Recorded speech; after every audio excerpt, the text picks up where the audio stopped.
मेरा नाम मीरा है और मेरी उम्र 18 साल थी। जब मेरी शादी हुई तो शादी के वक्त हमें ये बात नहीं बताई गई थी कि शादी के बाद मेरा पति बाहर के मुल्क जाने के लिए तैयारी शुरू कर देगा। हमें ये पता था कि वह बाहर के मुल्क में काम करता है, लेकिन उसने कहा था कि मैं शादी के 1 साल बाद जाऊंगा। मुझे उस बात से बहुत ज्यादा उलझन होती थी कि लोग शादी तो कर लेते हैं लेकिन फिर अपनी बीवी को छोड़कर चले जाते हैं। बेशक हमारी पसंद की शादी नहीं हुई थी, लेकिन फिर भी मुझे अपने पति के साथ चाहिए था। और जब शादी हो जाती है तो वैसे ही दिल में मोहब्बत आ ही जाती है। मेरा पति बहुत ज्यादा खूबसूरत था, उसे देखकर तो किसी को भी मोहब्बत हो सकती थी। मैंने भी उसकी तस्वीर देखकर यही सोचा था कि ये बहुत ज्यादा खूबसूरत है, इसलिए शादी के लिए हाँ कर दी थी। वरना मेरे लिए बहुत से रिश्ते आए थे, बहुत ज्यादा अमीर लोगों के, लेकिन मेरे पापा कहते थे कि लड़का अमीर हो या ना हो, लेकिन मेरी बेटी के साथ खड़ा हुआ अच्छा लगना चाहिए। उनका एक छोटा सा यकीन था। वे कहते थे कि अच्छी शक्ल वाले लोग अच्छे होते हैं, जो दिल के साफ होते हैं उनकी सूरत भी अच्छी होती है, और जो शक्ल के काले होते हैं उनका दिल भी काला होता है। लेकिन मेरे पति ने इस मोहब्बत का कोई लिहाज नहीं किया और शादी के 1 हफ्ते बाद ये कहा कि मुझे बाहर के शहजादे हैं। मैंने ये बात अपनी माँ को बता दी और घर में अदालत का माहौल बन गया। उन्होंने कहा कि तुमने तो ये बात पहले नहीं बताई थी। तो पति ने कहा कि मैं कौन सा अकेला छोड़कर जा रहा हूँ, घर में मेरा भाई है, मेरी माँ है, उनके साथ रहेगी। मैं 1 साल बाद वापस आ जाऊंगा, फिर उसको भी अपने साथ ले जाऊंगा। घर में तमाशा बन गया जब मेरे पति ने कहा अब उसको भी साथ ले जाएगा। तो मेरे माँ पापा ने मुझे समझाया कि 1 साल है, मुश्किल से काट लो, फिर तुम अपने पति के साथ हमेशा के लिए बाहर के मुल्क चली जाना। हमें तो उससे ज्यादा और कोई बात अच्छी नहीं लगी, लेकिन माँ और पापा मुझे समझा बुझाकर और मामला सुलझा कर चले गए। लेकिन रात हुई तो मेरी सास और पति की बात सुनाई दी। जब मेरी सास कह रही थी कि अच्छा तो उसको साथ लेकर जाएगा, मुझसे पूछे बगैर तो इतनी बड़ी बात कैसे कर सकता है। मेरे पति ने कहा माँ, वह तो मैंने मामला हल करने के लिए कहा था, मैं उसको कभी भी साथ लेकर नहीं जाऊंगा। उसको मैं तेरे लिए लेकर आया हूँ ताकि वे इस घर के काम करे। मेरी सास ने कहा कि वही तो मैं कहूँ कि इतनी मुश्किल से तो आराम करने के दिन आए और तू उसे साथ लेकर जाएगा, मैं तो सारी जिंदगी इस घर के बर्तन धोती रह जाऊंगी। तो मेरे पति ने मेरे सास से कहा कि ऐसी कोई बात नहीं है, मैं उसे नहीं लेकर जाऊंगा, यह तो मैंने टाइम गुजारने के लिए बात कह दी थी। वक्त गुजर जाएगा, बच्चे वगैरह हो जाएंगे और उसके माँ बाप भी ठीक हो जाएंगे, और अगर नहीं होते ठीक तो क्या बच्चों के साथ बेटी को वापस ले जाएंगे। मेरी सास ने अपनी बेटी की बलाई ली और कहा कि तुम बड़े समझदार हो, जाने की तैयारियां करो। मुझे बड़ी अफसोस हुआ क्योंकि मेरे साथ ही बहुत गलत हो रहा था। मेरे पति ने धोखा दिया था, पहले ही मैंने ये बात अपने घर वालों को बताकर गलती की थी। उनका कहना था कि 1 हफ्ते की दुल्हन हो इस तरह सबके सामने अदालत नहीं लगानी चाहिए थी। उन्होंने ये भी कहा कि छोटी छोटी बात हम लोगों को बताकर अपना घर खराब नहीं करना है। घर बनाने के लिए औरतों को ही कुर्बानी देनी पड़ती है, मर्द कुर्बानी नहीं देता। अगर मैं ये बात बता देती कि ये झूठ बोल रहे थे तो वे ये कहते कि हम तो नहीं बोल रहे थे, उनको कैसे पता, सबूत दिखाएं, तो फिर वह बहुत बड़ा तमाशा बन जाता, और मैं ऐसा कोई तमाशा बनाना नहीं चाहती थी, इसलिए चुप होकर रह गई। मेरे पति बाहर के मुल्क चले गए। अब घर में सिर्फ मेरी सास और मेरा एक देवर था जो मेरे पति से छोटा था। वैसे तो मेरे देवर की पढ़ने की उम्र थी, लेकिन वे कोई पढ़ाई नहीं करता था और ना ही कोई नौकरी करता था। दिन भर घर से बाहर ही रहता था, कभी घर आता तो फोन पकड़ कर बैठ जाता। मेरी सास उसके नाज नखरे बर्दाश्त करती रहती थी कि वह सब्जी नहीं खाता, कभी कहती कि उसके लिए मीट बना लो। इस तरह मेरे दिन गुजर रहे थे। मेरी सास का रवैया मेरे साथ मुनासिब नहीं था। अगर अच्छी रहो तो वह भी अच्छी रहती थी, कई बात गलती से निकल जाए तो वह 4 बातें भी सुना देती थी, लिहाज बिल्कुल भी नहीं करती थी। पति हफ्ते में 1 दफा फोन करता था और बस यही पूछता था कि घर में सब कैसे हैं, माँ और भाई कैसे हैं, सबका ख्याल तो करती हो ना। और गलती से ये भी पूछ लेता था कि तुम ठीक हो, और मैं कह देती थी कि हाँ ठीक हूँ। लेकिन अब भी शादी को 1 महीना गुजरा था कि पता नहीं क्या मसला हो गया। रात होते ही अचानक ऐसी नींद आती कि सुबह मेरी आंख खुलती ही नहीं थी और मेरी सास मुझे बातें सुनाती कि 10 बजे तक सोती रहती है महारानी, महल से आई है क्या, तो सुबह जल्दी उठने की आदत नहीं है। एक दिन मैंने भी तमीज से अपनी सास को ये बात कह दी कि मैं खुद हैरान हो गई, आज तक मैं इतनी देर तक नहीं सोई हूँ, पता नहीं मुझे क्या हो रहा है, मुझे बहुत ज्यादा नींद आती है और मुझे पता ही नहीं चलता कि उन्होंने कहा कि क्यों, तू कोई नशा करती है क्या। मेरी सास की जुबान गंदी होती जा रही थी, लेकिन मैं क्या बोल सकती थी। लेकिन दिन इस तरह गुजरने लगे और महीने की एंड पर मुझे पता चला कि मैं प्रेग्नेंट हूँ। लेकिन मैं हैरान रह गई थी कि मेरा पति से इस मामले में कोई बात नहीं हुई थी, हमारा कोई ऐसा प्लान भी नहीं था। हम लोगों ने 7 दिन ही गुजारे थे एक दूसरे के साथ, इतनी जल्दी मैं प्रेग्नेंट कैसे हो गई, मैं तो हैरान हो गई थी। लेकिन मेरी सास खुश थी। मैंने डॉक्टर से भी बात की तो डॉक्टर ने कहा कि 7 दिन तो रही है ना अपने पति के साथ, तो बिल्कुल ऐसा हो सकता है, कोई ऐसी बात नहीं है। पर मैंने कहा कि इतनी जल्दी, तो डॉक्टर ने कहा कि इतनी जल्दी भी हो जाता है, उसमें कोई परेशानी की बात नहीं है। मेरी सास लोगों को कहती थी कि मेरा बेटा कॉलेज में पढ़ता है, लेकिन मुझे नहीं लगता था कि वो कॉलेज में पढ़ता है, क्योंकि उसके पास मैंने ना कभी कोई किताब देखी, ना ही उसके पास कोई कॉलेज बैग था। पर मैं इस मामले में कुछ भी नहीं बोलती थी। सास को जब से पता चला कि मैं प्रेग्नेंट हूँ तो वह मेरा बहुत ज्यादा ख्याल रखती थी, मुझे किसी चीज को भी हाथ नहीं लगाने देती थी। मैं हैरान थी कि ये औरत तो कहती थी कि मेरे लिए बहू आए तो सिर्फ मेरे घर की काम करे, और अब कैसे मेरा ख्याल रख रही है। वैसे घर का माहौल बहुत अजीब सा था, ना तो ये लोग पूजा करते थे, ना ही कोई गीता को हाथ लगाते। हर हफ्ते यहाँ पर फिल्म जरूर देखी जाती थी और गाने तो दिन भर चलते रहते थे। मेरी सास के कमरों से गाने की आवाज आती रहती थी। हफ्ते में यहाँ एक बार फिल्म जरूर देखी जाती थी और गाने तो दिन भर चलते रहते थे। मेरी सास के कमरों से गाने की आवाज आती रहती थी। मेरा देवर गाने ऊंची आवाज में चलाया करता और मेरी सास शाम से बैठ जाती, रात तक ड्रामा ही देखती रहती। मैंने कभी उनका पूजा करते नहीं देखा, ऊपर वाले की कोई बात नहीं करते, ना ही सुना। जब पति को ये बात बताई तो वे भी खुश थे। मैंने उनसे कहा कि पता नहीं क्यों मुझे ऐसा लगता है। उसने कहा कि तुम्हें क्या लगता है। मुझे लगता था कि मैं यकीन नहीं कर पा रही थी। मुझे ऐसा लगता था कि बच्चा मेरे पति का नहीं है, क्योंकि मैं अच्छी तरह जानती थी कि हमारे बीच ऐसा कुछ नहीं हुआ था, और अगर हुआ भी था तो वह इस काम के लिए नहीं हुआ था। पता नहीं, मैं खुद को बहुत उलझी हुई महसूस कर रही थी, इसलिए अपने पति को भी कोई बात समझा नहीं पाई। उसने कहा कि इस तरह की कोई बातें ना करो, जब मैं वापस आऊंगा तो तुम्हारी गोद में बच्चा होगा, उससे ज्यादा खुशी की बात क्या हो सकती है। मैं अच्छी तरह जानती थी कि मेरा पति मुझे अपने साथ नहीं ले जाने वाला था, लेकिन सिर्फ मुझसे बातें बना रहा था। ये क्या समझता था कि मैं कोई बेवकूफ हूँ, अनपढ़ हूँ, मुझे कुछ नहीं पता। मैंने सोच लिया था कि अगर ऐसा है तो मैं उससे कहती हूँ कि ठीक है, फिर मैं भी पासपोर्ट बनवा लेती हूँ, फिर देखती हूँ कि वे क्या कहता है। मैंने अभी अपने पति को कह दिया कि ठीक है, मैं भी पासपोर्ट बनवा लेती हूँ, क्योंकि इसके बाद मुझे आपके साथ ही जाना है। तो मेरे पति ने बात घुमा दी और कहने लगा, यहाँ पर इतने अच्छे कपड़े मिलते हैं, तुम बताओ तुम्हारे लिए क्या लेकर आऊं। मुझे पहले से ही गुस्सा आया हुआ था। मैंने भी अपने पति को लंबी लिस्ट बना दी। मैंने कहा कि ये सारी चीजें लेकर आना। वे आगे से खामोश हो गया। मैंने अपनी सास को बताया कि मुझे बहुत ज्यादा नींद आती है, पता नहीं मुझे क्या हो गया है। तो कहने लगी, जब इस तरह से इंसान होता है तो उसको बहुत ज्यादा नींद आती है। मैंने कहा कि लेकिन नींद और बेहोशी में फर्क होता है, मुझे तो ऐसा लगता है जैसे मैं बेहोश हो जाती हूँ। मेरी सास ने कहा कि ऐसे ही नींद आती है।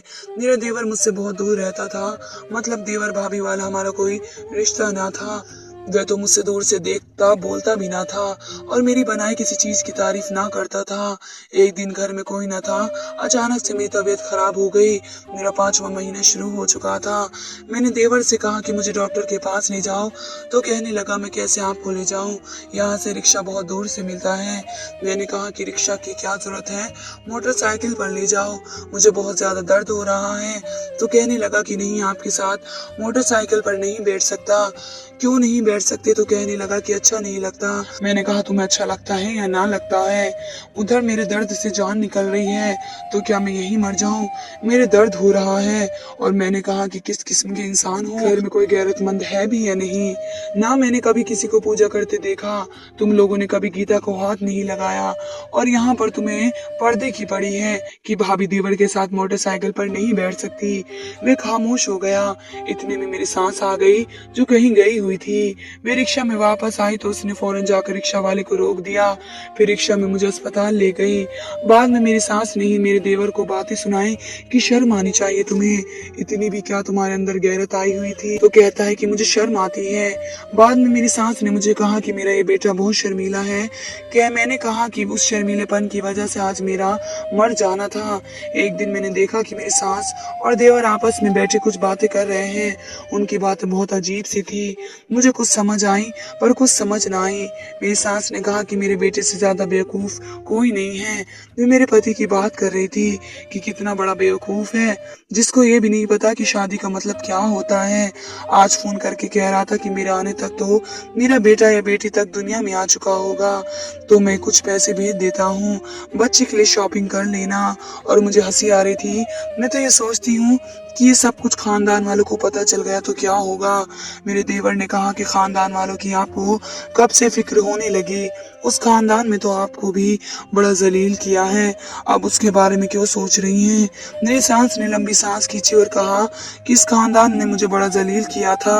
हम गाने बजाते थे तो क्या हुआ, कभी अपने जिस्म का सौदा तो नहीं करते, लेकिन खानदान वालों ने तो मुझे आज तक नहीं बख्शा। कहते थे कि तबायफ से शादी कर ली है अनिल ने। मैं हैरान रह गई कि मेरी सांस गाना बजाने वालों के खानदान से थी और उनके बारे में इस तरह की बातें मशहूर थी। उसके बाद मेरे देवर ने कहा कि आप तबायफ तो नहीं है लेकिन तमाशबीन जरूर हैं। मेरा देवर खाना खा रहा था और सांस उसके पास बैठी थी। इस बात पर बहुत हंसने लगा और मेरी सांस ने उसके कंधे पर थप्पड़ मारा और कहा कि ज्यादा ही फ्री नहीं हो गया है क्या? किसी को अगर ये बात पता चल गई ना तो तेरा भाई हम सबको नहीं छोड़ेगा। तो मेरे देवर ने कहा कि वह ज्यादा से ज्यादा क्या कर लेगा, वह तो बेबस हो जाएगा। उसकी इज्जत पर जब बात आएगी तो फिर खुद ही खामोश होकर बैठ जाएगा। आप उसे क्यों नहीं बता देती कि ये आपका बेटा नहीं है, मैं सिर्फ आपका बेटा हूँ। ये सुनकर तो मेरे कदमों तले जमीन निकल गई कि उन लोगों के इतने सारे राज थे और उन्होंने हमसे झूठ बोला था, तो उसका मतलब मेरा पति उनका बेटा नहीं था। तभी तो उसको पैसे कमाने की मशीन बना रखा था, वरना कौन ये चाहता कि उसके बेटे की नई नई शादी हो तो एक हफ्ते बाद ये कमाने के लिए चला जाए। मेरी सांस उसको रोक भी तो सकती थी, यह भी तो कह सकती थी कि 1 महीने बाद चले जाना। अब मुझे सारे गेम की समझदारी थी, लेकिन मैं इस बात पर हैरान थी कि मेरे पति को ये बात पता नहीं थी। कैसे मेरी सांस के आगे पीछे फिरता था। मुझे बाहर ले जाने वाली बात पर भी उसने मेरी सांस का साथ दिया और मेरे घर वालों से झूठ बोला। मैंने सोच लिया था कि मेरा पति वापस आएगा तो मैं उसको ये सब कुछ बताऊंगी ताकि उसकी आंखें खुल जाएंगी। मुझे अपने पति के लिए अफसोस तो बड़ा हुआ क्योंकि जब उसे ये बात पता चलेगी तो उसे बहुत ज्यादा दुख होगा। लेकिन दरअसल मेरे हाथ में एक पता आ गया था। ये बहाने करके मैं अपने पति को कह सकती थी कि ये तुम्हारे अपने नहीं है, फिर भी तुम इनके लिए मरे जा रहे हो। मुझे भी अपने साथ घर लेकर जाओ। मेरे पति और मेरी बात जरूर मानता कि मैं उसकी बीवी थी और अब उसके बच्चे की माँ बनने वाली थी। तभी तो मेरा देवर भी मुझसे दूर भागता था। उसका मतलब है कि मेरा असल देवर नहीं था और मेरे लिए पूरी तरह गैर था। मुझसे तो इंतजार नहीं हो रहा था कि कब मेरा पति वापस आएगा। कभी सोचती थी कि मैं फोन पर ही उससे सब कुछ बता दूं, लेकिन फोन पर बात बताने से खराब हो सकती थी। लेकिन फिलहाल मेरे पास और कोई चारा नहीं था कि मैं बस इंतजार करूं। डॉक्टर को भी बताया कि मुझे बहुत ज्यादा नींद आती है, ऐसी नींद की जैसे मैं बेहोश हो रही हूं। तो डॉक्टर ने कहा कि ऐसे में नींद का आना आम बात होता है, लेकिन इतनी नींद भी नहीं आती कि अगर आपकी पहली नींद कच्ची थी तो फिर अभी भी आपकी नींद में ज्यादा फर्क नहीं पड़ा होगा। मैंने कहा कि मुझे तो नींद आती ही नहीं थी, मैं तो सुबह जाग जाती थी और पूरे दिन काम करके रात को सोती थी। मुझे ज्यादा सोने की आदत ही नहीं थी। डॉक्टर ने कहा कि फिर जरूर आपके साथ कुछ हो रहा है, या तो आप खुद ऐसी चीज खा रही हैं जिससे आपको बहुत ज्यादा नींद आ रही है और या फिर आपको नींद की दवाई दी जा रही है। मैंने डॉक्टर को अपनी दवाइयाँ चेक करवाई क्योंकि उससे पहले मैं किसी और डॉक्टर के पास भी गई थी, तो उसने कहा दवाइयों में तो नींद की कोई दवाई नहीं है। घर में ऐसा मैं क्या खाती हूँ, आप अपने घर की रूटीन के बारे में पता लगाएं। मैं डॉक्टर की बात सुनकर परेशान हो गई। डॉक्टर ने ये भी कहा कि अगर घर भर मैं इस तरह नींद की दवाई खाती रही और कोई मुझे देता रहा। जो भी मेरे साथ हो रहा है, अगर वह मेरे साथ होता रहा तो फिर मेरे बच्चे की जान को भी खतरा हो सकता है। आप अपने घर की रूटीन पर गौर करें। और जब से मैं प्रेग्नेंट हुई थी, खाना मेरी सास बनाती थी। कभी कभी मुझे कह देते कि एक जगह पर बैठकर सब्जी काट लो, खाना वे खुद ही बनाया करती थी। और दिन का खाना तो कभी कभी मैं भी बना लेती थी, लेकिन रात का खाना मेरी सास ही बनाती थी। रात का खाना खाने के बाद ही मुझे होश नहीं रहता था। एक दिन मैंने सोच लिया कि मैं खाना नहीं खाऊंगी और मैंने रात का खाना नहीं खाया, लेकिन कमरे को अंदर से लॉक करके सो गई। जैसे ही 12 बजे मैं हैरान रह गई कि मुझे नींद नहीं आ रही थी, लेकिन मुझे अपने कमरे के बाहर किसी हलचल की आवाज आई, जैसे बाहर कोई खड़ा है। और मुझे कमरे के दरवाजे के नीचे से भी किसी के कदम नजर आ रहे थे, लेकिन मेरे कमरे के बाहर किसका काम था। मैंने जैसे ही दरवाजा खोला, सामने कोई भी ना था। मैं सास के कमरे की तरफ गई तो वह गहरी नींद में सो रही थी। मैं फिर अपने कमरे में आ गई और दरवाजा बंद करके सो गई। वैसे मैं दरवाजा बंद नहीं करती थी। मेरी सास कहती थी कि दरवाजा बंद नहीं करना, तुम्हारी तबीयत खराब है कि कहीं तुम्हें कुछ हो जाए तो फिर हम पहले दरवाजा तोड़ेंगे या तुम्हें बाहर निकालेंगे। लेकिन आज मैंने जानबूझकर दरवाजा बंद किया था। लेकिन ना जाने मेरी सास को कैसे पता चल गया कि मैं उसके कमरे में आई थी। लेकिन एक बात तो मैं समझ गई थी कि खाने में ही कोई चीज मिलाई जा रही है, कि जिस दिन खाना नहीं खाया उस दिन बिल्कुल भी नींद नहीं आई। मैंने अगले दिन उनके सामने यही जाहिर किया कि मैंने खाना खाया हुआ था, लेकिन मैंने खाना नहीं खाया था और दरवाजे को लॉक भी नहीं लगाया। आज मैं सोने की एक्टिंग करने लगी। मेरी सास रात को मेरे कमरे में क्यों आती थी? आज मुझे चेक करना था कि क्या हो रहा है। अब रात के 12 बजे का टाइम हुआ तो उसके 20 मिनट बाद कमरे में कोई दाखिल हुआ। कमरे की लाइट ऑफ थी। इसने कमरे का दरवाजा बंद कर दिया और आहिस्ता से कुंडी लगा दी। मैं हैरान रह गई कि मेरी सास क्या कर रही है, क्योंकि अभी भी मैंने देखा नहीं था कि वह कौन था। मैं तो अपनी तरफ से आंखें बंद करके सो रही थी, सिर्फ महसूस कर रही थी। थोड़ी देर के बाद बेड की दूसरी तरफ से कोई आया और आकर मेरे पास लेट गया और इसके बाद उसने मेरे कंधे पर हाथ रखा। जब मेरा हाथ देखा तो मैं महसूस किया कि वह किसी आदमी का हाथ है। मैं फौरन चौंक कर खड़ी हुई तो देखा मेरे पास मेरा देवर लेटा हुआ था। ये देखकर तो मैं हैरान रह गई, यहाँ क्या हो रहा है।